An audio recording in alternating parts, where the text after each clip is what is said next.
Yo, what's up mga paps? Welcome back. So ngayon tayo ay naggrocery ng ating mga pambaon at ulam. At meron nga akong nabiling zucchini noodle. Mukhang masarap gawing salad kaya subukan natin. Sa mga di nakakaalam ng zucchini, ang zucchini ay para ring patola. Pwedeng ihalo sa ulam. Pero ang gagawin ko ngayon, susubukan nating salad. At ang lulutuin ko nga pala ngayon mga paps ay scrambled egg na may halong ham. High protein breakfast to. Kasi itlog na, tapos may kasama pang ham. E di very high protein yan mga paps. Lulutuin na natin tong isang tray ng itlog para isahan na lang. Para kapag kakain ng breakfast, iinit na lang natin sa microwave. Kasi ang ginagawa ko sa mga pambaon ko at sa mga ibang ulam ko, nagluluto na ako ng marami. Tapos ilalagay ko na lang sa fridge. Tapos hindi naman ideal na magluto dito araw-araw, lalo na hindi ko nga bahay. Tapos ako lang naman ang kakain. May microwave naman Mainit lang din yan kapag kakainin. Pareho lang yan mga pap. At ayan na nga yung ating scrambled egg. Binati na natin yung itlog nyo. Yung itlog ko pala. Kanino itlog ba? At naglagay na rin tayo ng halo-halong pampalasa. At kapag medyo naluluto na itlog, ilalagay na natin sa ibabaw yung ham. Maganda yung nabili kong ham kasi slice na siya. So ihalo mo na lang at hindi mo nahihiwain. Gustong gusto ko kasi ng itlog, lalo yung scrambled egg kapag umaga.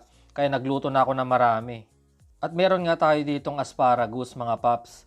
Hinahalo ko din yan sa mga baon ko para may gulay ba. Pero minsan kapag nagugutom ako mga paps, pinapapak ko yan. Mga paps, subukan natin. Masarap. Crunchy. Ito, kahit ganito lang yung stalks. Crunchy. Tamis. Subukan nyo mga paps. Asparagus. Pwedeng papakin Ito. Healthy.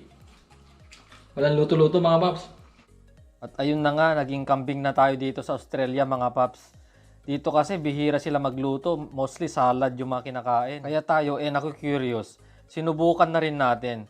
Masarap naman pala. At ayan na nga, lintik, nasunog na itlog ko. Yung scrambled egg pala. Napakadaldal kasi, kumain pa ng asparagus. Ayos lang yan, ihalo-halo naman natin yan. Imekos-mekos na natin yan, insen, sabi nga. At ayan na nga ang ating finished product mga paps. At ayan, ako nga ay nagutom na kasi tanghali na. At eto nga ang ating susubukang ulamin mga paps.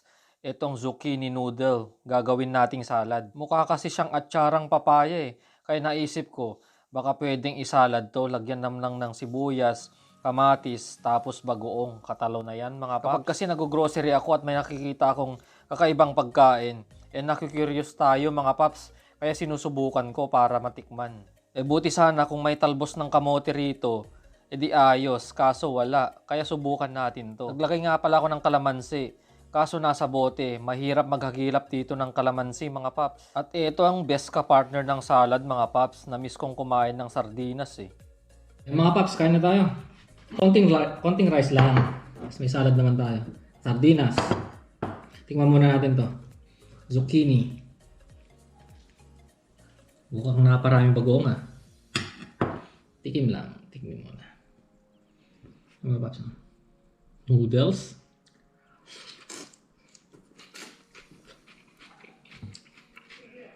Sarap din. Parang siyang, hindi ko alam kung anong lasa Parang siyang papaya lang. Kamatis.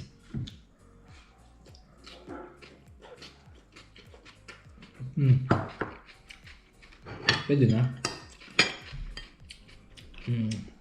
Sardinas mga paps. Kain tayo. Pangmasa.